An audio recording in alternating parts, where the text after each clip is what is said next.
Good morning, everyone.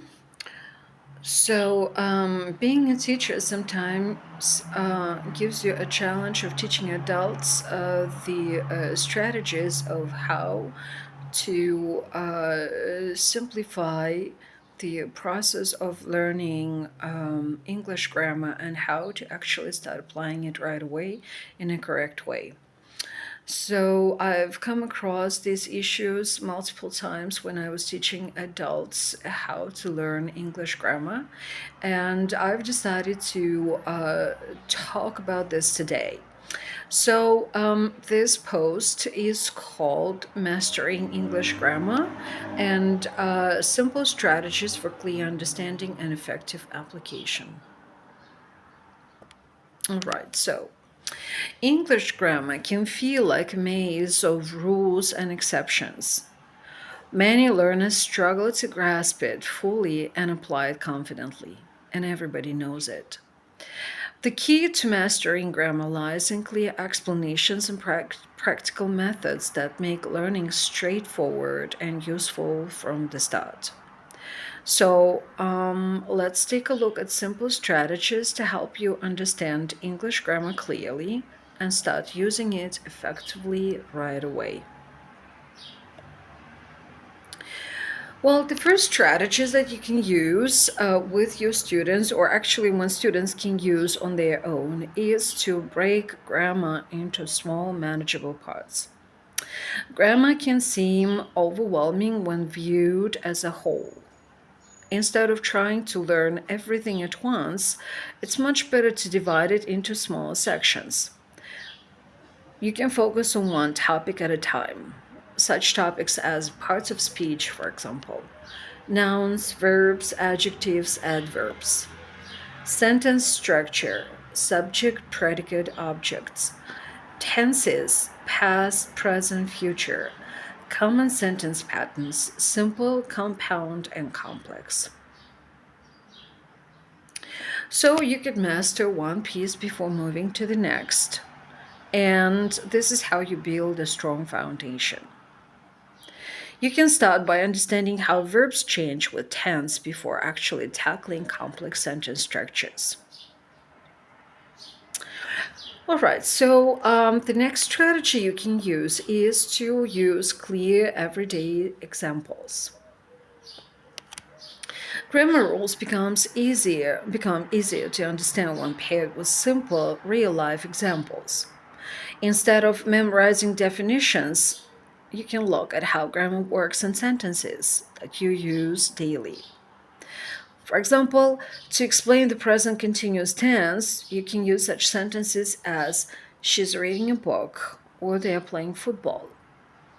They show actions happening now, and this way the rule becomes much more clear and much more relatable. You can start practicing with short, focused exercises.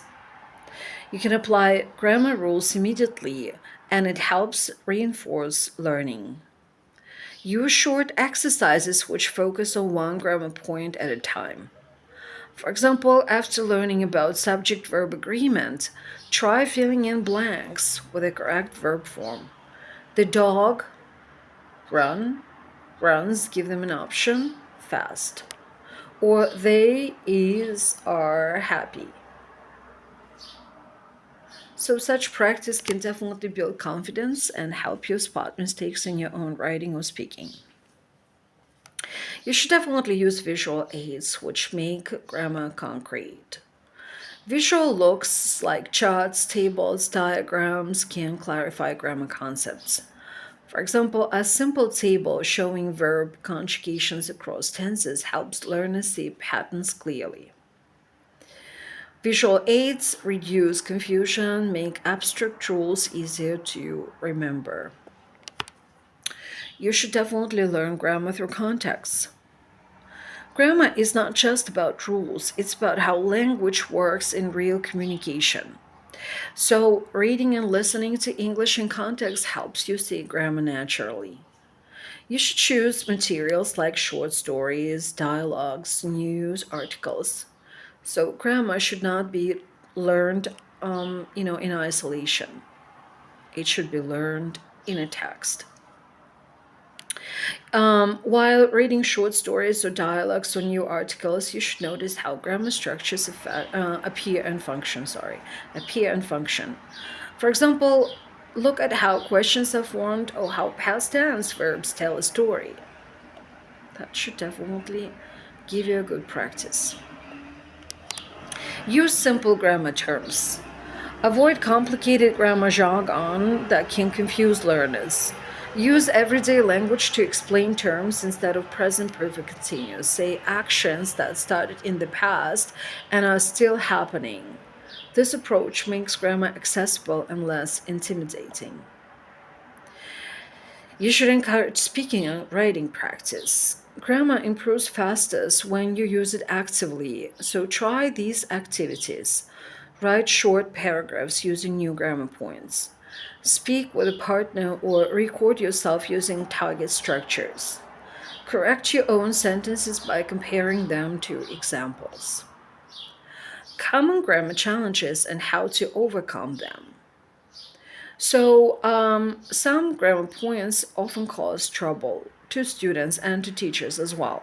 So, here are a few tips. The first thing, which kind of is a pain in the neck, is the articles a and the. So you should practice by identifying objects around you and deciding which article fits. For example, a book, an apple, the sun. Learn, and next one is prepositions, okay? So you should learn common prepositions with phrases like in the morning, on the table, at night. Subject verb agreements. Remember that singular subjects take singular verbs, plural subjects take plural verbs. Just keep in mind that regular review and practice help turn these challenges into strengths. And you should definitely use technology to support learning. Apps, online tools offer interactive grammar exercises and instant feedback.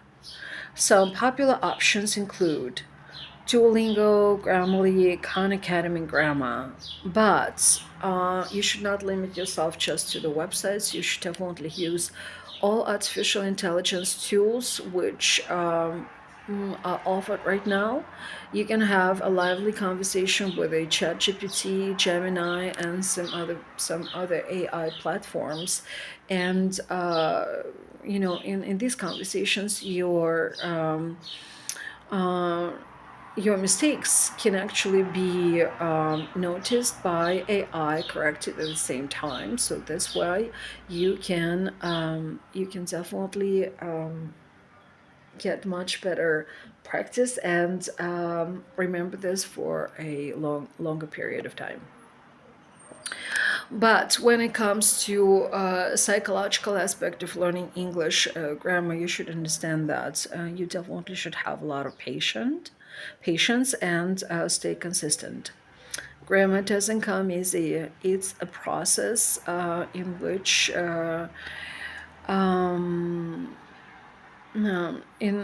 mastery comes with time.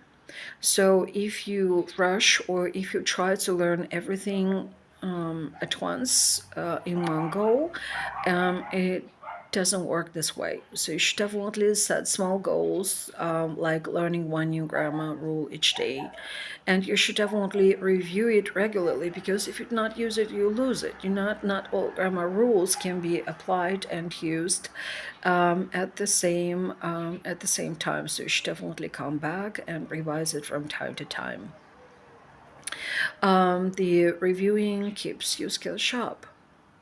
And also, you should only stay consistent. Consistent if you want to master English grammar, because it's the process which cannot be interrupted. Whatever your personal option or challenges you are facing right now, if you choose to master English grammar, you should definitely practice it every single day. Maybe 10, 15 minutes a day. You do not have to do much of it, but it kind of freshens up your skills and doesn't put those skills in your memory bank, because retrieving the skills from the memory bank sometimes is the biggest challenge that both students and teachers can face. So, why do teachers have such sharp knowledge of grammar? It's because they practice it every single day, especially when it comes to teachers whose English is not their primary language. It definitely needs to be practiced. This way, they can pass on the right knowledge to their students, who can confidently apply it and start speaking correctly in their everyday conversations. So keep practicing. Definitely keep practicing.